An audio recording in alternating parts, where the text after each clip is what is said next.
everybody, what is going on? My name is Robert. I'm really excited to kind of get going on these FAQ questions again. So it's a lunch break Q&A. So if you guys have any questions that you would like to appear next week, I go through and pick a bunch of them and kind of just throw them all into a video. Just leave them below in the comment section and I'll run through and pick them. It can really be about anything. Guitar related, maybe if you want to know how I get involved working with other companies, practicing, teaching, life. So yeah, just post them below if you guys have questions of your own. But let's go ahead and get started. And I have to point out that this chair is really squeaky. That's not what I was going to say. But there's no tea in this video. No tea. Question number 1. So we have one from Nothing Is Sound. It says, hey man, I just wanted to say that Jeff Loomis is one of my favorite guitar players as well. With that said, do you have any tips on how to incorporate his playing style of a 6-string guitar? Thanks. Yeah, honestly, if you like a lot of his arpeggios, a lot of them that he does is actually on 5 and more like 6-string arpeggios. He doesn't use like the 7th string for his arpeggios all the time. So I would just go through and learn some of his songs. There's a really cool app. I don't have my phone. What's it called? Fluff just pointed it out in one of his videos.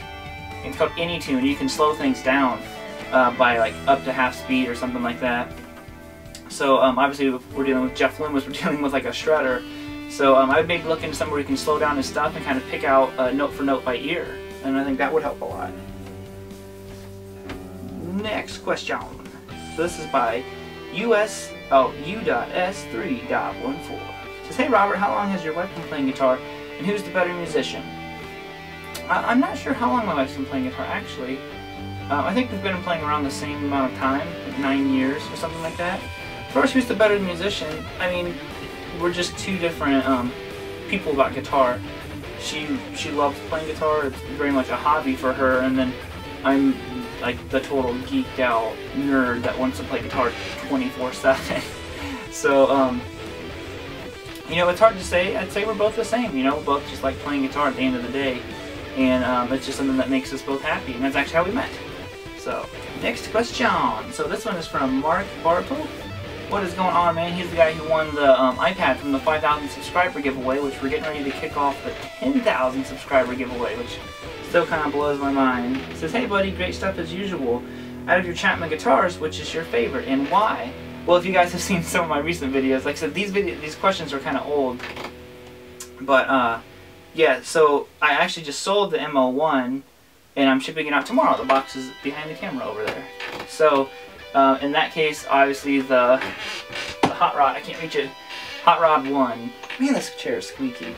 But yeah, I honestly, I'd never had a mahogany-bodied guitar. Well, I shouldn't say that. The Model 88, the Charbel, is mahogany body. But it's very light, so I don't know if it has something to do with like mahogany from the 80s and mahogany from 2014, which I'm sure that it does. I think I'm just used to alder and ash and stuff like that. So the Swamp Ash Hot Rod appealed more to me because it's what I'm kind of used to, and the mahogany was a little bit too dark. I wanted something that was going to pop in the mix really well, and it just didn't do that for me personally. But the Hot Rod was perfect, so that's why the Hot Rod stayed, and the ML1 just kind of sat here for about 2 weeks and I didn't pick it up or play it. So my motto was always, if it doesn't play, it doesn't. If it doesn't play, it doesn't stay. So it's obviously my motto. I can say it so well. Okay, now this one is Blues Deluxe. It's a lunch break Q&A question. In another post, you said, "Hey buddy, it's a Mike Mustang 3 using a 57 with a blanket on it.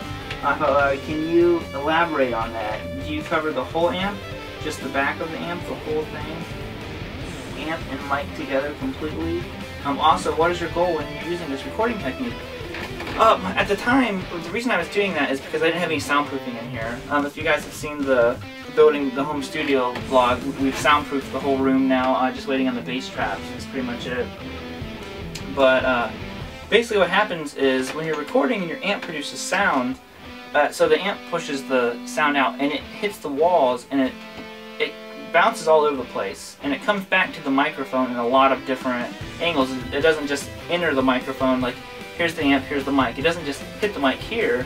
It goes through, hits the wall, hits the mic this way, and it bounces all over the room. So the soundproofing is obviously there to absorb some of the sounds and cut down on some of those reflections that you're going to have in the room, and bass traps, or like the high frequencies and then bass traps and stuff like that.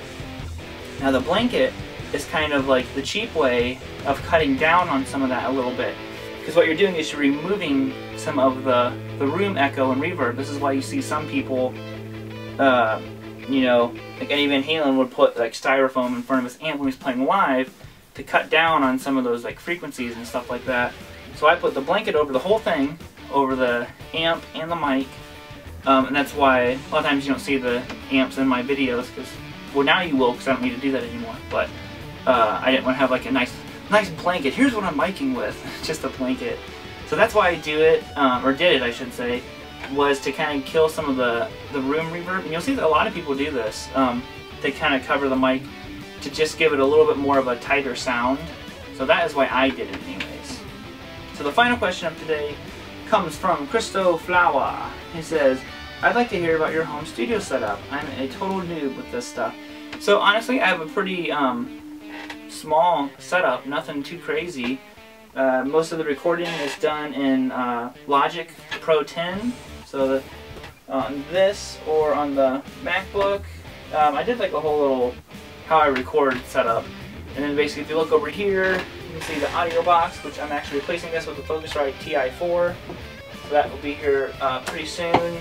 These are just some cheap PreSonus headphones. The nice headphones died. And you know, the iMac. These are pretty inexpensive PreSonus, I can't remember what they're called, like 4.5-inch speakers. So those are getting replaced with the Yamaha 7s, HS7, I can't remember. But those are getting replaced with that. The Focusrite, I'm really looking for the Torpedo Live, and then hopefully next year you guys will be seeing an Axe Effects chilling right there, which is going to act as my interface, because it kind of doubles as that, since you can run a USB. But that's pretty much it. You know, Fender Mustang, different guitars. You can look down here, lots of cables, different mics, 2 or 3 different condenser mics, 57. You know, kind of just very minimum. You know, you kind of have to pick and choose where you invest your money. So I wanted better computers necessarily than a better interface, which now I'm upgrading the interface a little bit. You know, it's not like a super nice one, but you know, you just kind of have to pick and choose where you're putting your money into the studio. I wanted better computers, and now I'm kind of like working my way into the other stuff, and then of course my guitar addiction gets in the way. But anyways, that is going to do it. Like I said, if you guys have your own questions, feel free to leave them below. I'll pick 5, 6, 7, 8 of them. I don't know how many. It depends on how many questions you guys leave. So thank you so much for watching. Peace out, keep rocking, and I will see you guys next time. Maybe I shouldn't hit the computer.